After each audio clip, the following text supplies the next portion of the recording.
আজকের রেসিপি চুই ঝাল দিয়ে গরুর মাংস। এখানে 1.5 কেজি পরিমাণ গরুর মাংস আছে, 200 গ্রাম পরিমাণ চুই ঝাল আছে। এখন চুই ঝালের ছালটা ছাড়িয়ে খুব ভালো করে পরিষ্কার করে ধুয়ে নেব। একটি প্যানে দিয়ে দিচ্ছি পরিমাণ মতো সরিষার তেল, 3টা শুকনা মরিচ, পরিমাণ মতো পেঁয়াজ কুচি, এখানে আছে এলাচ, লবঙ্গ, দারুচিনি, গোলমরিচ, তেজপাতা, বড় কালো এলাচ। কিছুক্ষণ তেলে ভেজে বাটা মশলা দিয়ে দিচ্ছি। 2 চামচ পরিমাণ রসুন বাটা, 2 চামচ পরিমাণ আদা বাটা। আরও কিছুক্ষণ তেলে ভেজে দিয়ে দিলাম শুকনা মরিচের গুঁড়া, হলুদের গুঁড়া, জিরার গুঁড়া, ধনিয়ার গুঁড়া, পরিমাণ মতো লবণ। এবার সামান্য পরিমাণ পানি দিয়ে মশলাটা খুব ভালো করে কষিয়ে নিয়ে মাংস দিয়ে মাংসটাকে খুব ভালো করে একবার কষিয়ে নেব। মাংস কষানোর ক্ষেত্রে আমি মাংসে কোনো পানি ব্যবহার করিনি।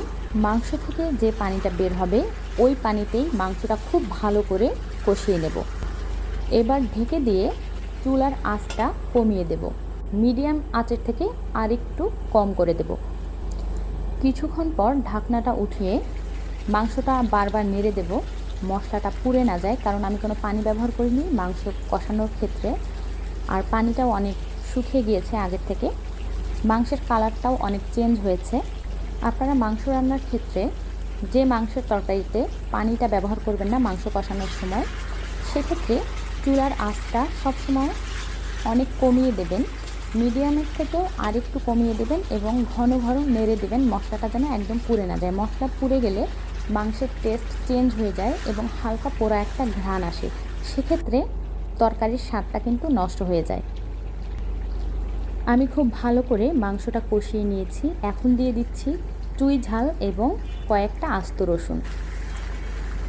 খুব ভালো করে নেড়ে দিয়ে চুলার আঁচটা কমিয়ে দিয়ে মাংসটা আরও কিছুক্ষণ আমি কষিয়ে নেব। চুলার আঁচ একদম কমিয়ে দিয়ে ঢেকে দেব। ঢেকে দিয়ে চুই ঝাল সহ রসুন এবং মাংসটা আরও ভালো করে কষিয়ে নেব। আস্ত রসুন দেওয়ার ক্ষেত্রে মাংসের মধ্যে আপনারা সবসময় একদম ফ্রেশ রসুন সিলেক্ট করবেন।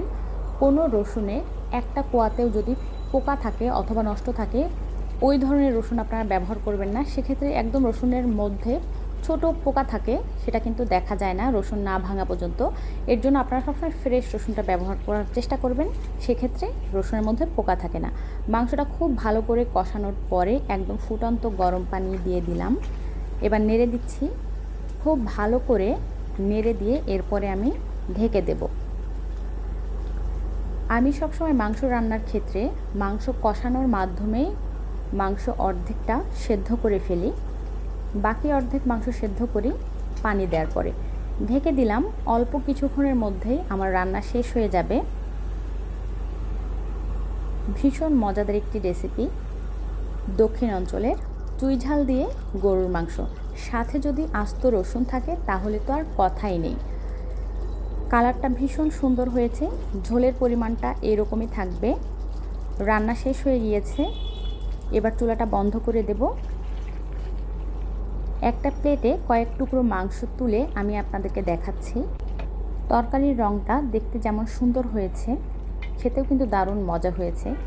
আর চুই ঝাল দিয়ে রান্না করা গরুর মাংস এমনিতেই ভীষণ মজা হয়ে থাকে। মাংস অনেক সুন্দর সেদ্ধ হয়েছে, রসুনও খুব ভালো মতো সেদ্ধ হয়েছে, সাথে চুই ঝালও পারফেক্টভাবে সিদ্ধ হয়েছে। রান্নার কালার দেখেই আপনারা বুঝতে পারছেন রান্না কিন্তু ভীষণ মজা হয়েছে।